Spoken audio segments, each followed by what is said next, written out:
Shalom and warm greetings to one and all. Today, this episode, I want to talk about the fruits of the Spirit. Fruits of the Spirit. And I'm going to, recite some verses for you.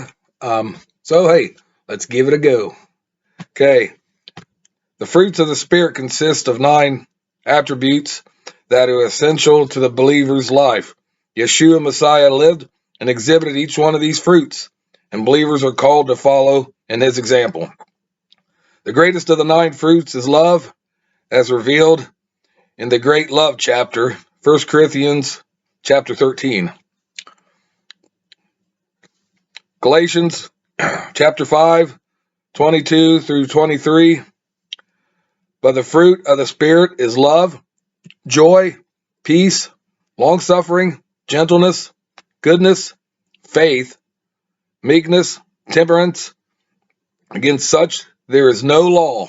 There's no law at all. Now, we're going to go to the first one. First one is love. It's plain and simple love.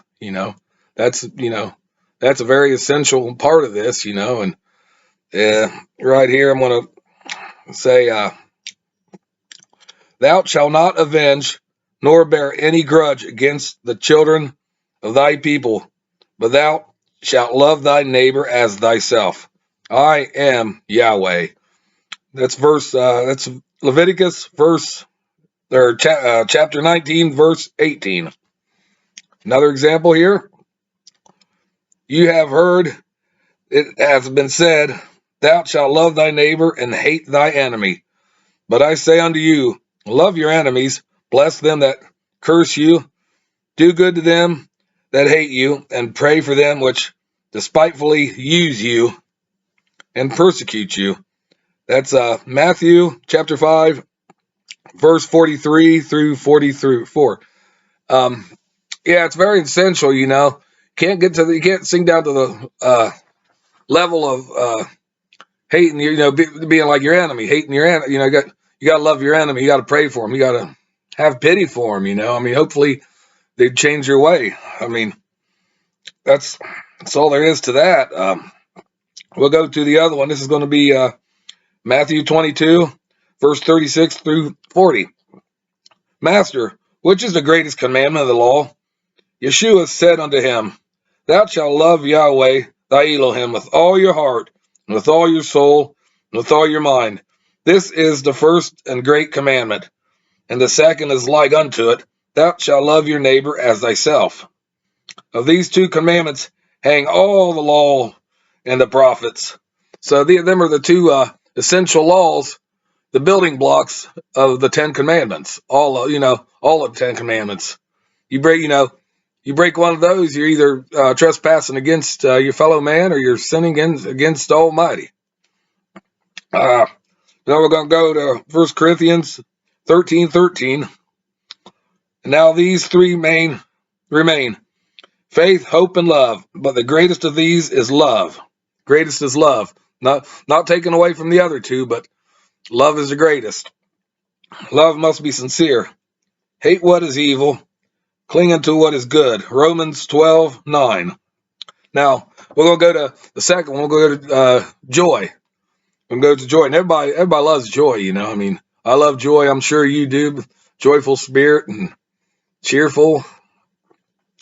And the Psalm 33, verse 21 says, for our heart shall rejoice in him, because we have trusted in his holy name.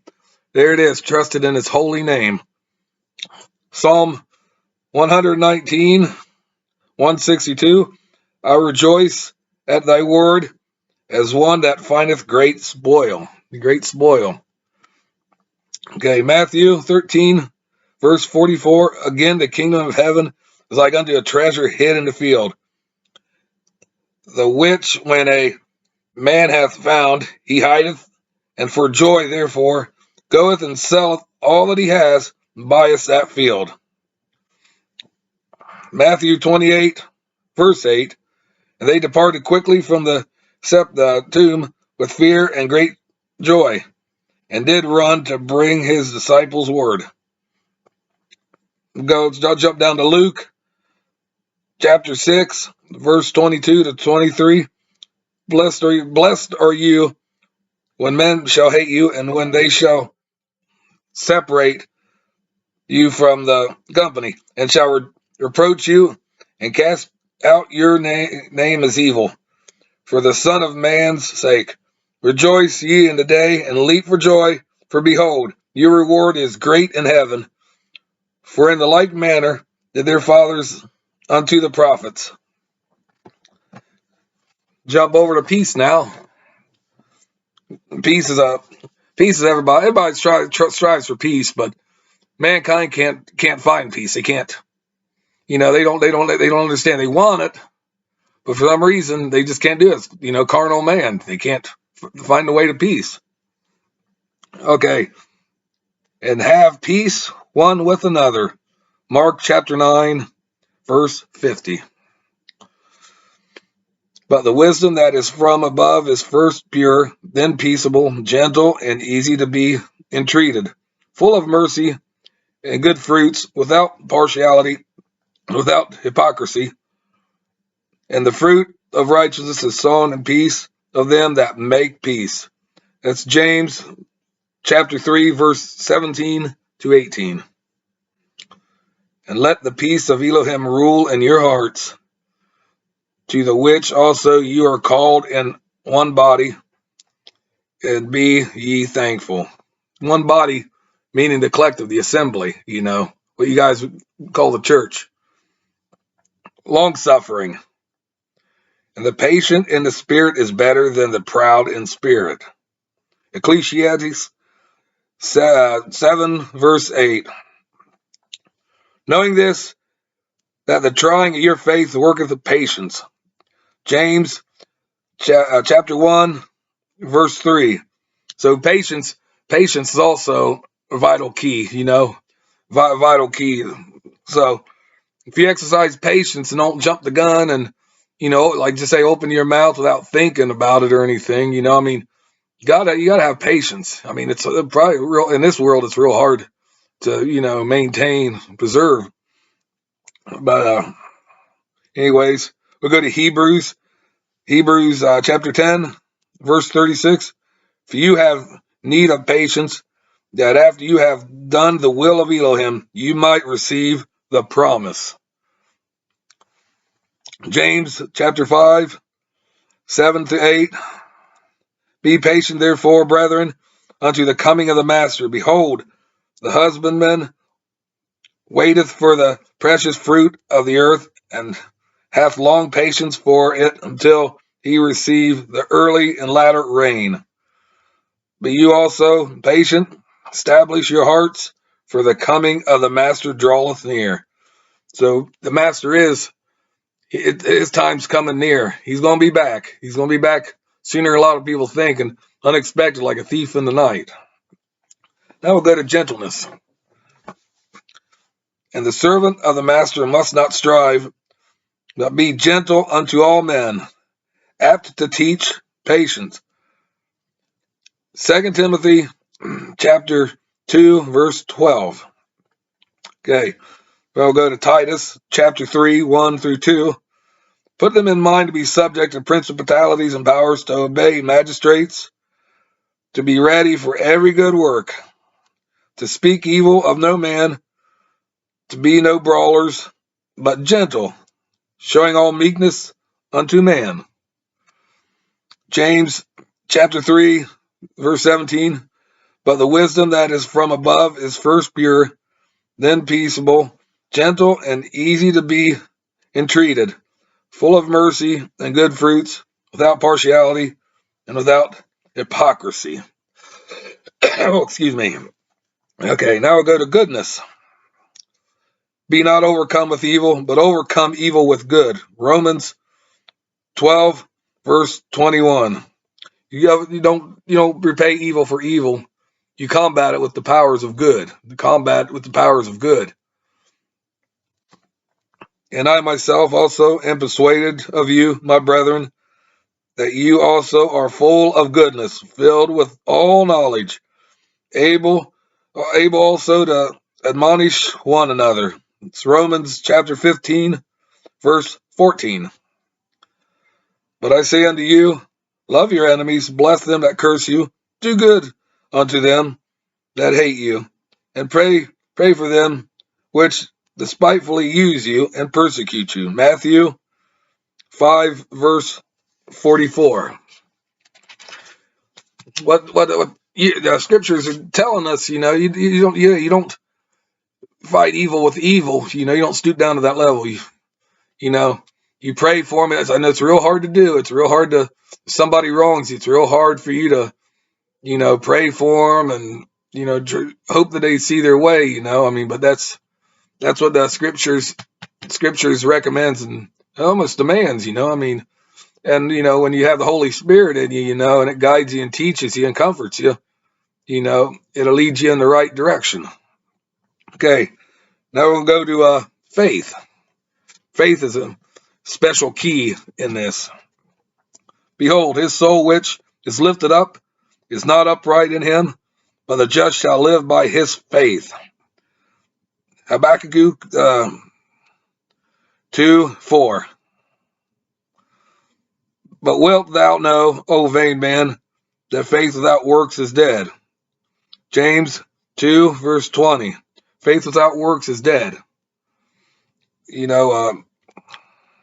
Faith without works, it's good to have faith, but, you got to do your part and do your works. Not saying, works alone ain't going to get, we got to have faith. They're both, it's like it's a working faith. That's what I would say, working faith. Okay, let's go to Romans chapter 3, verse 31. Do we then make void the law through faith? Certainly not. Yeah, we establish the law. So we don't make void the law. We don't cast it aside or anything. That's a guiding point to how Christians should behave. It's a moral compass for us, it leads us to live the right way. Now we'll go to Galatians chapter 3, verse 11. But that no man is justified by the law in the sight of Elohim. It is evident, for the just shall live by faith. You got to live by faith in that belief in the blood atonement of Yeshua, what the Father Almighty has given to us, the opportunity of salvation. And he should have gave, you think he should have gave up on mankind a long, long time ago, like with the flood, but he still has that love in him, and, out of everybody who existed, he sees the good in a lot of, the people, the minority of the people that are somewhat good. He sees a potential. Let's see.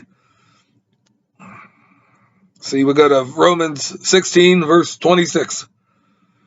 But now is made manifest and by the scriptures of the prophets, according to the commandments of the everlasting Elohim, made known to all nations for the obedience of faith. Now we're going to jump down to meekness. The meek shall eat and be satisfied. They shall praise Yahweh that seek him. Your heart shall live forever. That's Psalm 22, verse 26. I would jump up a little bit to Psalm 37, verse 11. But the meek shall inherit the earth and shall delight themselves in the abundance of peace. The meek also shall increase their joy in Yahweh, and the poor among men shall rejoice in the Holy One of Israel. Isaiah chapter 29, verse 19. Now, like with Psalm 37, like I said, now Yeshua said the same thing. So he was also kind of reciting from old scripture, like him and the apostles did, because back then scriptures was the Old Testament, and they always did refer back to the teachings of the Old Testament and quoted them. Blessed are the meek, for they shall inherit the earth. Matthew 5, verse 5. Now we're going to go to temperance. A patient man has great understanding, but a quick-tempered man displays folly. Proverbs 14, verse 29. A hot-tempered man stirs up dissension, but a patient man calms a quarrel. Proverbs 15, verse 18. Better a patient man than a warrior, a man who controls his temper than one who takes a city. Proverbs 16:32. Now, Proverbs, I like this one of my favorite books. It's got the greatest, great wisdom in there and great sayings, wisdom, and I love, it's one of my favorite books of the scriptures. Do not make friends with hot-tempered men. Do not associate with one easily angered. Proverbs chapter 22 to 24, or to verse 24. Yeah, that's you get around negative people, negativity usually out trumps the positive attitudes and everything, and they can bring you down. I mean, so in other words, do your best to try to stay away from, either the people or just the attitude and the atmosphere. Let's go to, for this very reason, make every effort to add to your faith goodness, and to goodness, knowledge, and to knowledge, self-control, and to self-control, perseverance, and to perseverance, righteousness. 2 Peter, first chapter, verses 5 through 6. Now we'll go on to the last one here. Giving, that's in this world, giving is kind of almost an extinct species. People just want to get. They think they're entitled, and giving, times it don't cost much. But it does give a lot. I don't know. It just kind of saddens me sometimes when people just think about the get and not get, the selfishness But, this world ain't going to last forever, thankfully. Okay, giving. Speak unto the children of Israel, that they bring me an offering of every man that giveth it willing with his heart, ye shall take my offering. Exodus 25, verse 2. Then we'll go to Exodus 35, verse 5. Take you from among you an offering unto Yahweh. Whosoever is a willing heart, let him bring it, an offering of Yahweh, gold and silver and brass. Matthew 10, verse 8. Heal the sick, cleanse the lepers, raise the dead, cast out demons. Freely you have received, so freely give. That's a blessing. Freely, you get the message of the gospel message and everything. It's free that's given to you, so freely give back. Pass the word, with all your heart and all your soul and love, and it's just very important that is, relay the message. Now I go to Mark 12, verses 42 to 43. And there came a certain poor widow, and she threw 2 mites, which make a farthing. And he called unto his disciples and said to them, Verily I say unto you, that this poor widow has cast more in than all that which have cast into the treasury. This is the poor widow's mite. And, that's all she had, was just a couple coins. And she put all of it into the treasury for the poor, and just for, she's thinking of other people. She wasn't thinking necessarily of herself. And while you had the rich people like the Pharisees, the Herodians, and them, they cast in whatever they wanted to, a couple coins here and there. When there's, they could have put a heck of a lot more in there, but they didn't. They just said, I'll just put a couple in here and make me look good. I could always go around and brag that I tithe and I give charity and stuff like that. Yeshua is just trying to point out that lesson, and I'm sure the disciples, they caught on to it. They knew what the master was talking about. Now we'll go down to Acts 20, verse 35. Have showed you all things, how that so laboring you ought to support the weak, and to remember the words of the sovereign Yeshua, how he said, it is more blessed to give than to receive. It is more blessed than to give to receive in many ways, even ways that you and I don't comprehend right now, but that's just the way it is. Now I'll go to 2 Corinthians chapter 9, 6 through 7. But this I say, he which showeth sparingly shall reap also sparingly, and he which showeth bountifully shall reap also bountifully. Every man according as he purposely for his heart, so let him give, not grudgingly or of necessity, for Elohim loveth a cheerful giver. So Yahweh loves a person that is really into helping other people and giving. The cheerful heart, no ulterior motives, no tax breaks, tax credits. At the end of the year, he loves somebody that really loves to help other people. That's plain and simple. Now we'll go to the last verse here. That's 1 John chapter 3, verse 17.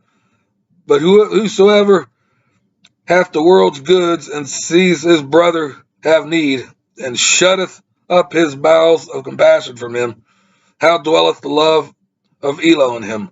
So I'm gonna let you guys, think about that last one, and just come up with something. And you can comment below that about anything else, just have a nice little discussion about stuff. If you like this, please like this video. Hit the like button, notification bell, subscribe. In my videos, share all my videos with your friends and everybody. I'll appreciate it very much, But anyways, I just wanted to, point out the fruits, because I just think it's very important, just like a lot of other things in the scripture, that things, needs to be discussed, needs to be studied, the message needs to be passed, This world desperately needs this. They needs this stuff more than ever, because this world is getting really, really awful. I mean, you look at the news and, and the misinformation on the internet, it's insane. I mean, I don't know, but anyways, that's all I've got to say right now. And thank you again. Until we meet again, shalom, one and all.